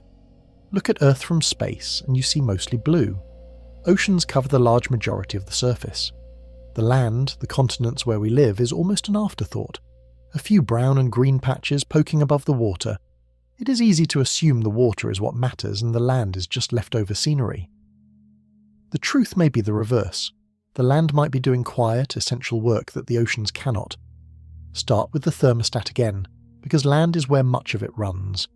Chemical weathering, the process that pulls carbon dioxide out of the air and locks it into rock, happens most powerfully where rain falls on exposed stone, on mountains and hillsides and open ground. A world drowned in water has no exposed rock at the surface, so it loses that dial. Dry land gives a planet a broad stage where rain and rock can meet, keeping the climate steering machine alive and turning. Land does something vital for life's ingredients too. Rivers running across continents grind rock into dust and wash a rich stream of nutrients down into the sea. Phosphorus, iron, the mineral building blocks life depends on, all of it gets delivered to the oceans by the slow erosion of land. On Earth, the meeting of land and sea, the shorelines and river mouths, are among the most crowded places for life anywhere. It is the mixing of the two, water plus land, that feeds the whole living system. A world of pure ocean loses that delivery service entirely. So the ideal world may need a careful balance of both.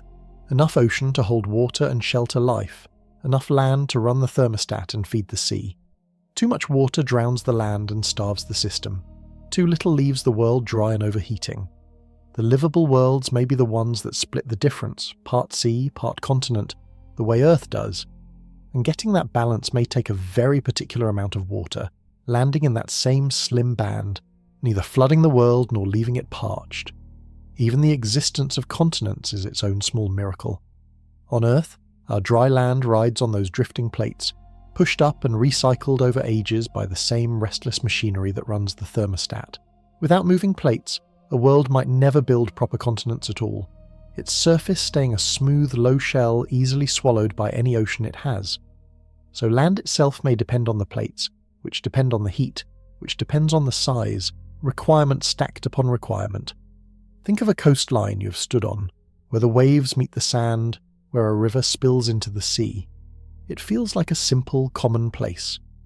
But that meeting point of land and water may be one of the most special addresses in the universe, a narrow seam where all the ingredients for life finally come together. Most worlds may have no such seam at all, only endless ocean or endless rock.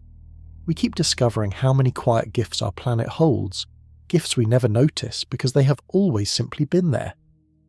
And there is one more of these gifts hanging in the sky above us, one that steadies our whole world in a way that is easy to miss. That gift is the moon. Our moon is not just a light in the night. It may be the reason Earth's climate stayed steady enough for life to flourish. The moon is strangely large. Compared to the planet it circles, it is enormous, far bigger relative to Earth than most moons are to their worlds. For a long time this seemed like a pleasant curiosity, a bright companion for our nights, a maker of tides. But scientists came to realize the moon may be doing something far more important, something happening on a scale of tens of thousands of years, hidden from everyday view. It has to do with the way Earth tilts. Our planet does not spin perfectly upright. It leans over at an angle, and that tilt is what gives us seasons. When your half of the world leans toward the sun, you get summer. When it leans away, winter. The steady rhythm of the seasons, the reliable march of spring and fall, all comes from Earth holding its lean at a fairly constant angle year after year. Here is the danger most people never hear about. Left to itself, a planet's tilt does not have to stay steady. The gentle gravitational tugs of other planets can slowly wobble it, nudging the lean back and forth, and over long ages that wobble can grow wild. A world's tilt can swing from nearly upright to sharply tipped over, lurching across huge angles, throwing its seasons into chaos. Imagine a spinning top that not only spins but slowly rolls its axis around in loops. That is what an unanchored planet's tilt can do. The moon is what holds Earth steady. Its strong, close pull acts like a heavy anchor, keeping our planet's tilt from wandering. Because of the moon, Earth's lean stays within a narrow, gentle range, wobbling only slightly over long stretches of time. Our seasons stay mild and predictable across the ages, the climate steady enough for life to adapt, spread, and grow complex. The moon is a hand resting on the top, keeping it from tumbling into chaos. And this large moon of ours may itself be a fluke. The leading idea for how it formed is a catastrophe, a giant collision in the young solar system, when a world roughly the size of Mars slammed into the early Earth. The wreckage of that impact flung into orbit and gathered into the moon. If that collision had been a little different, or had never happened at all, Earth might have only tiny moons, or none and nothing to anchor its tilt. Our steadying companion may be the leftover of a single wildly lucky crash. So we add yet another item to the growing list. A world may need a large moon, formed by a rare and violent accident, just to keep its seasons from spiralling out of control. Distance, size, a shield, a molten heart, moving plates, the right fuel, the right water, dry land, and now a great anchoring moon. Each one a separate stroke of fortune. To see why the moon matters so much, we only have to imagine a world without one, a planet whose tilt is free to roam. On such a world, the seasons would not be a gentle rhythm. They would be a nightmare that reshapes the entire face of the planet, over and over, in ways no living thing could easily survive.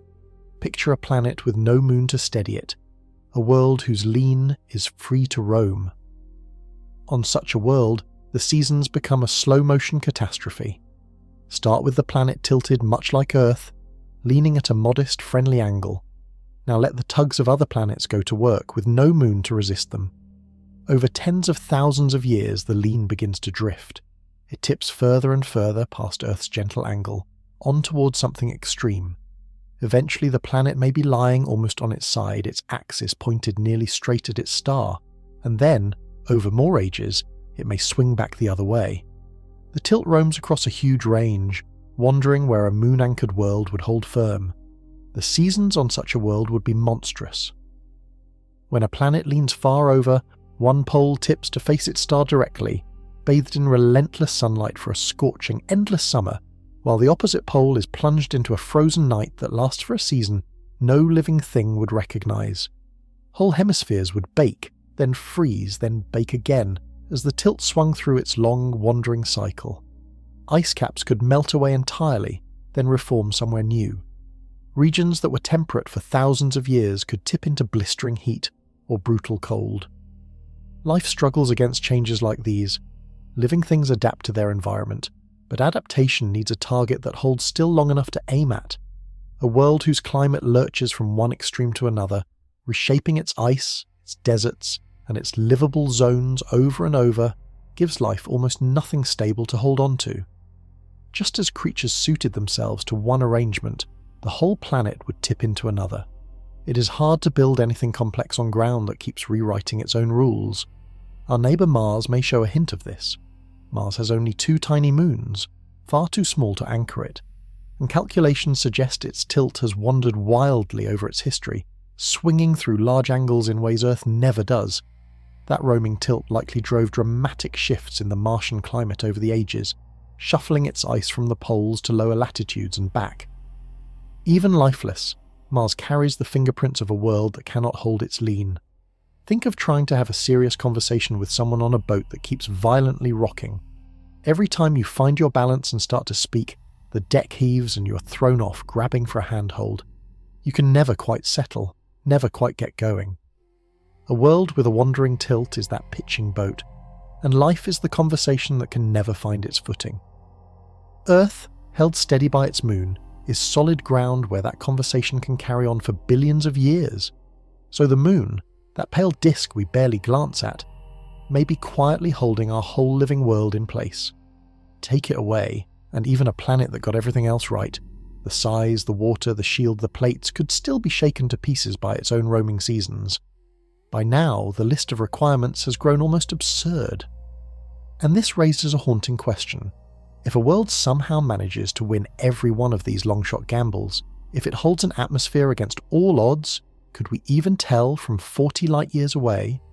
Could we look at such a world and know that something was alive?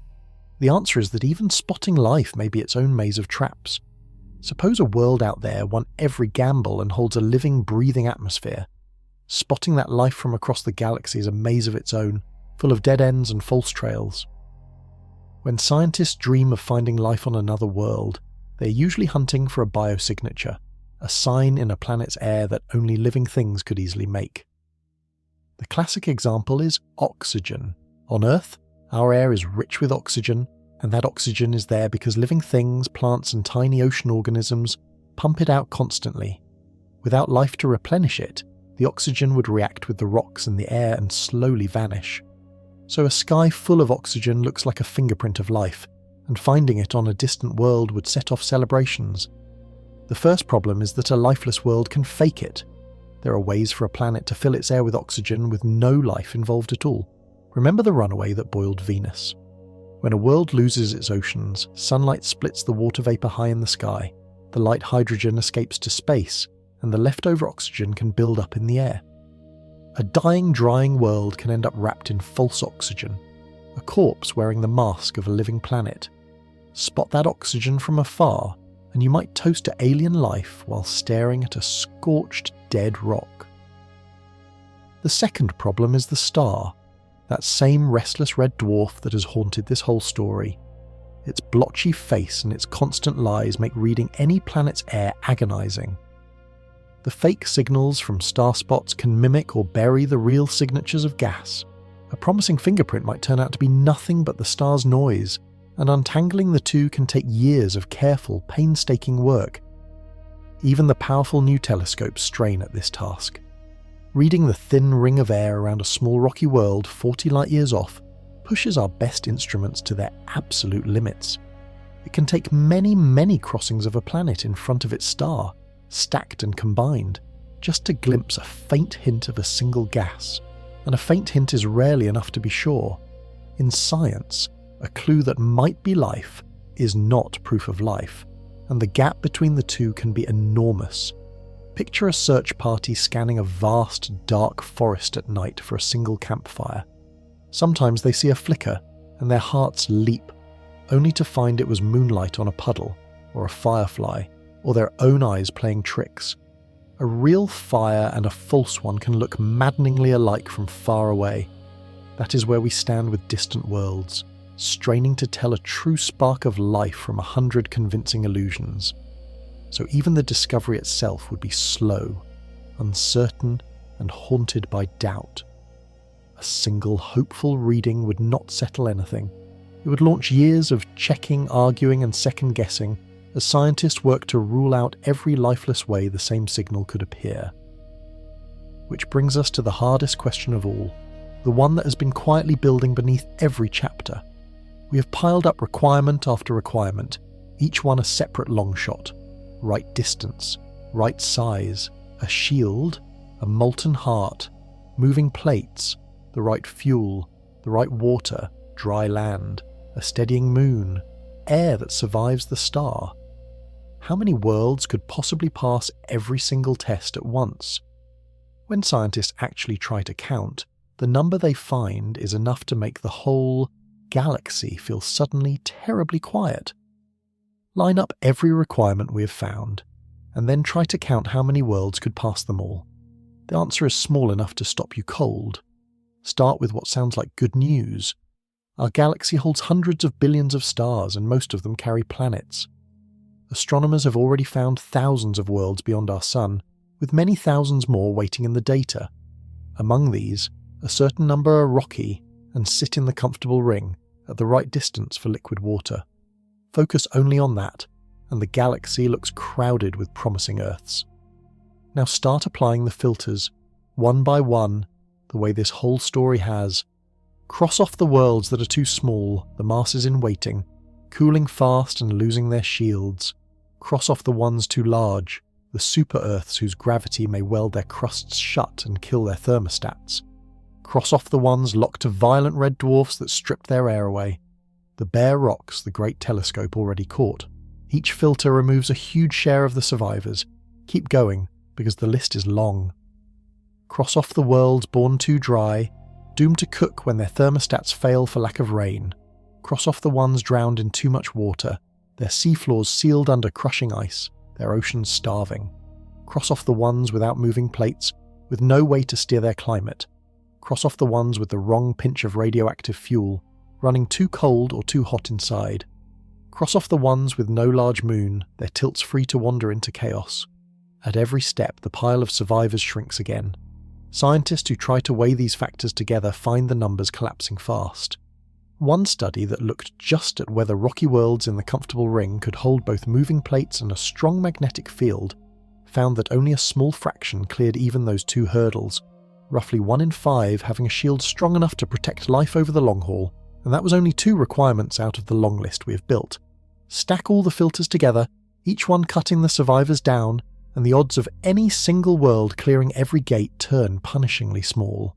The honest truth is that scientists do not yet know the final number, because they do not yet know how strict each filter really is. Maybe some are softer than they look. Maybe a few requirements have backdoors we have not found. But even with generous assumptions, the picture is sobering. The galaxy may be full of worlds at the right distance, and nearly empty of worlds that clear every other test at once. Picture a huge lottery with billions of tickets, which sounds like wonderful odds until you learn the rules. To win, a single ticket must match not one number, but 10, and each match is its own long shot. Suddenly those billions of tickets do not feel like nearly enough. That is the lottery of life-bearing worlds, billions of planets, and a winning ticket that must match distance, size, shield, heart, plates, fuel, water, land, moon, and surviving air all at once, which forces us at the very end to turn the telescope around and look back at the one ticket we know came up a winner, the one world that somehow matched every number, our own.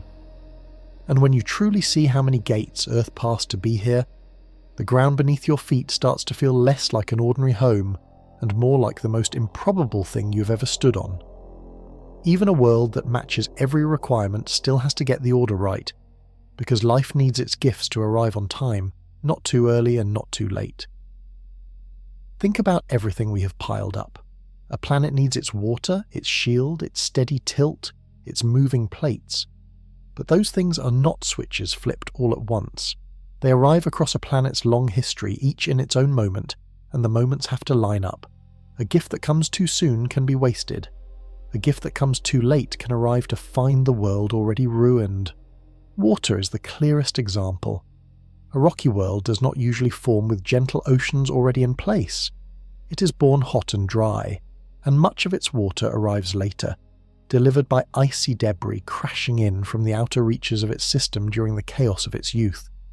If that water comes too early, while the young star is still blasting the planet with its fiercest radiation, the star may boil much of it straight back off into space before it can settle. If it comes too late, after the crust has locked and the interior has cooled, the world may never get its thermostat running properly. The star's own life story adds another clock. We saw how a red dwarf stays violently active for 1 billion years or more, stripping atmospheres and scouring surfaces during its wild youth. A planet's air has to survive that opening barrage. Any atmosphere it holds early may be torn away, and only later, once the star finally calms, can a lasting sky begin to build. So the planet has to still have the ingredients left to make a fresh atmosphere after the storm passes, gases breathed out by volcanoes that must themselves still be running at the right time. Life, if it comes at all, has its own deadline. The chemistry that first assembles living things seems to need a specific window, a stretch when the surface is calm enough to be safe but active enough to be interesting, with liquid water standing and the right energy flowing. If that window opens while the star is still raging, life may be sterilized before it takes hold. If it opens after the world has already dried or frozen or locked up, there is nothing left to spark. The door has to open at the right time and stay open long enough. So a living world is not just a checklist of parts, it is a sequence, a story that has to unfold in the right order. The water arrives after the worst radiation but before the crust seals. The atmosphere rebuilds after the star calms but while volcanoes still breathe. Life begins after the surface steadies but before the world grows old and cold. Each stage has to hand off cleanly to the next. Picture a relay race where every runner must pass the baton at exactly the right instant. One runner starts too soon, reaching back for a baton that is not there yet, and the handoff fails. Another arrives too late, and the runner ahead has already given up and walked off the track. Only when every exchange lands in its narrow moment does the team finish the race.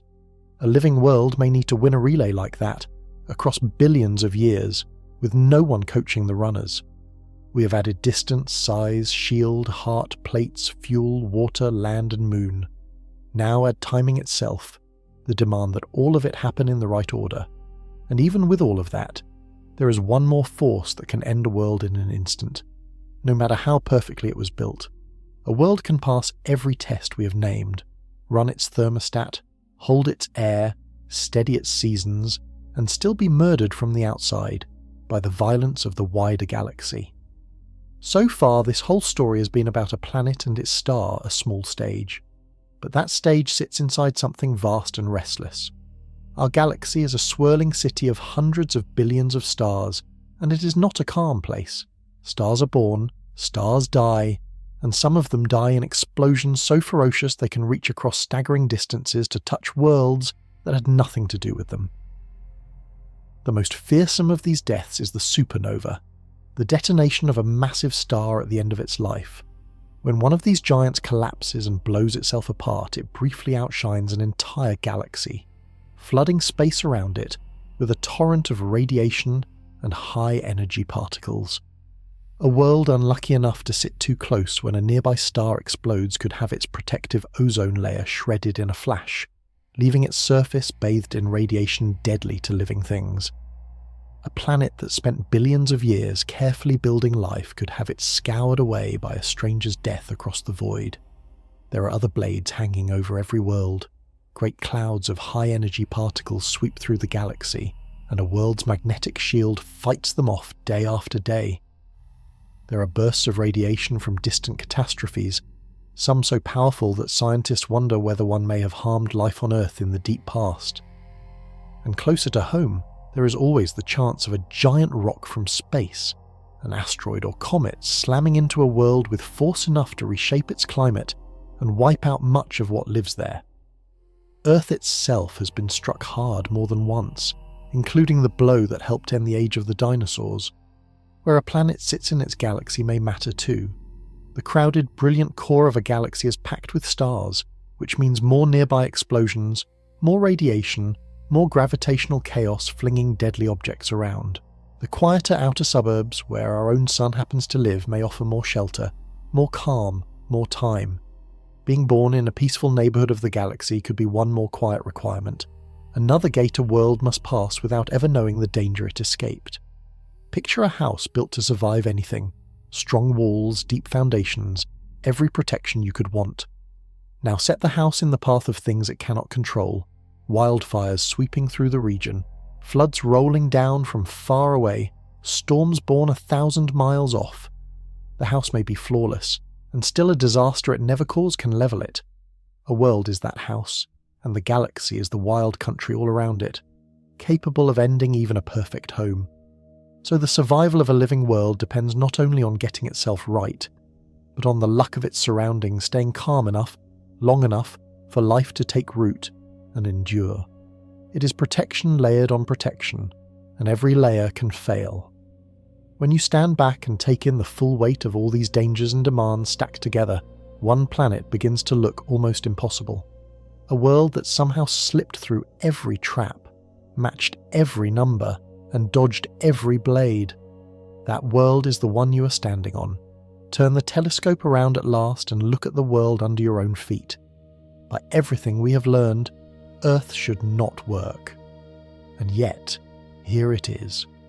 Walk back through the gauntlet Earth had to run. It formed at just the right distance from the sun, outside the runaway line that scorched Venus, inside the frozen edge that would have locked it in ice. It landed in the narrow band of livable sizes, large enough to keep its molten heart churning for billions of years, small enough that its crust never welded shut. It was seasoned with just the right pinch of radioactive fuel, enough to keep its interior warm and stirring, not so much that it cooked itself from within. The list keeps going, and Earth keeps passing. It kept its magnetic shield alive, that invisible bubble turning aside the solar wind while worlds like Mars lay bare. It cracked its crust into moving plates, running the stone thermostat that has held its temperature steady across ages while the sun grew brighter. It received a careful measure of water, enough to fill oceans and make rain, not so much that it drowned its own land and starved. It kept its continents, those rare stages where rock and rain and river feed the living sea, and Earth caught the luckiest breaks of all.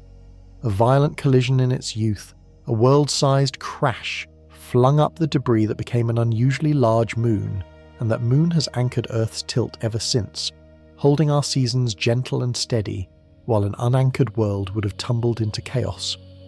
Our sun turned out calm and steady, not a raging red dwarf blasting its planets, but a mild furnace that settled early and let life find its footing. We sit in a quiet suburb of the galaxy, sheltered from the worst of the crowded core's explosions and chaos. Every one of those was a separate gamble, and Earth won every single one. Distance, size, fuel, shield, plates, water, land, moon, star, neighbourhood, timing. Not one of them alone is enough. Miss anyone and the story ends in fire or ice or airless rock. Earth threaded them all, in the right order, across 4.5 billion years, and the result is the only living world we have ever confirmed in the entire universe. We forget this because it is all we have ever known. The steady seasons, the breathable air, the rain that falls and the ground that holds still, the shield we cannot see, and the thermostat we never think about. It feels ordinary because it has always simply been there, humming along beneath our lives without a sound. But nothing about it is ordinary. Every calm afternoon is the payoff of a chain of accidents so long and so unlikely that scientists still argue over how it all came together. Picture a tower of stones stacked impossibly high, one balanced on the next, each one placed at exactly the right angle, reaching up further than any tower has a right to stand. One wrong stone and the whole thing topples. That impossible tower is your world, and it has stood somehow long enough for you to be here reading its story. You are the proof that every stone held. This is why the search out there matters so much, and why it keeps coming back empty-handed. Because if Earth really is this improbable, then the galaxy raises a question we cannot yet answer, and cannot stop asking. Are we the only tower still standing? If living worlds are as rare as everything we have learned suggests, then the galaxy should be a very quiet place, and so far, that is exactly what we find. Silence. We have searched. For decades, we have swept the skies with radio telescopes, listening for any signal, any whisper, any sign that someone else is out there broadcasting into the dark. We have scanned the atmospheres of distant worlds for the fingerprints of life. We have sent our own robotic explorers crawling across Mars, drilling and sniffing for the faintest trace of ancient microbes. And through all of it, across all these years, the universe has answered with nothing. No signal, no fingerprint, no fossil, only silence. Some people find that silence lonely, others find it thrilling because it sharpens the mystery rather than solving it. The silence does not prove we're alone. It might only mean that life is rare or quiet or far away, or that we have barely begun to look. The galaxy is unimaginably large, and we have examined only the tiniest sliver of it, listening for a short while with young and clumsy instruments. Absence of an answer is not the same as an answer of absence. And here is the twist that keeps the search alive. Even if every requirement we have named is real, even if life-bearing worlds are extraordinarily rare, the galaxy is so enormous that rare might still mean many. Multiply a punishingly small chance by hundreds of billions of stars, and the result need not be zero. It could still leave thousands of living worlds scattered across the galaxy, simply spread so thin and so far apart that we have not yet crossed paths with any of them. Rare and alone are not the same thing. The tools are getting sharper too. The great telescope that read the bare rock of the inner Trappist worlds is only the beginning. New instruments are being built, on the ground and in space, designed to peer at rocky worlds and untangle the stars' lies, to catch the faint signatures of gases that might mean life. The clever trick of comparing a promising planet against a known bare rock, subtracting the star's ghost to glimpse the truth beneath, is exactly the kind of ingenuity that may finally crack the question open. We're not at the end of the search, we're near its beginning. Think of standing at the edge of a vast, dark ocean at night, holding a small lantern. Its light reaches only a few feet out onto the water. Beyond that, the ocean stretches on, unknowable in every direction. You have seen no ships, but you have barely seen anything at all. To declare the ocean empty from the reach of one small lantern would be foolish. The honest thing is to admit how little of it you have seen and to keep building brighter lights. That is where we stand. Our lantern is small, the ocean is endless, and we have only just begun to look. The silence we hear may be the silence of true solitude, or only the silence of a search that has hardly started.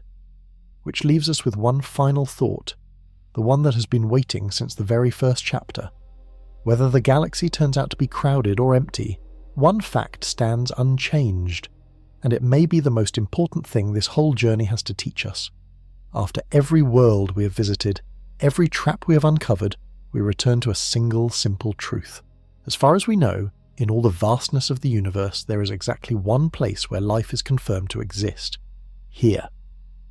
We began this journey chasing a hopeful idea, that any Earth-sized world at the right distance from its star might be a second home. One by one, that hope met the hard edges of reality. We found worlds locked with one face burning and the other frozen, stars that strip their planets naked with radiation and hurl pieces of themselves at fragile skies. The great telescope that looked at our best hope and found bare, airless rock. Worlds too small to hold their hearts, too large to move their crusts, too dry to rain, too drowned to breathe. Planets with no anchoring moon, tumbling through wild seasons, a galaxy full of blades hanging over every world, and against all of that stands Earth, quietly threading every needle. It is easy to hear this story as bleak, a universe stacked against life, a cosmos of dead rocks and empty oceans. But there is another way to hold it, and it may be the truer one. If a living world is this rare, this hard to make, this improbable, then what we have is not ordinary, it is precious beyond measure. Every requirement that made Earth so unlikely is also a gift you receive without asking every single day. The magnetic shield turning aside the solar wind while you sleep. The stone thermostat holding the climate steady across ages. The moon anchoring the seasons so spring reliably follows winter. The oceans and the land meeting at shorelines where life first learned to thrive. Air that has stayed put for billions of years, breathable, right there for your next breath. None of it was guaranteed. All of it somehow is here. That changes how the search should feel. We look for other living worlds not out of dissatisfaction with our own, but out of wonder and out of a deep wish to know whether the tower of stones we stand on is one of many or entirely alone. Either answer would be staggering. A galaxy full of quiet, hidden Earths would tell us that life finds a way against all odds. A galaxy empty of them would tell us that our world is a treasure without equal, the single lit window in an endless dark house. And whichever answer waits out there, one duty follows from everything we have learned. This world, so improbable and so alive, is the only one we have. There is no confirmed backup, no second home waiting patiently for us to arrive.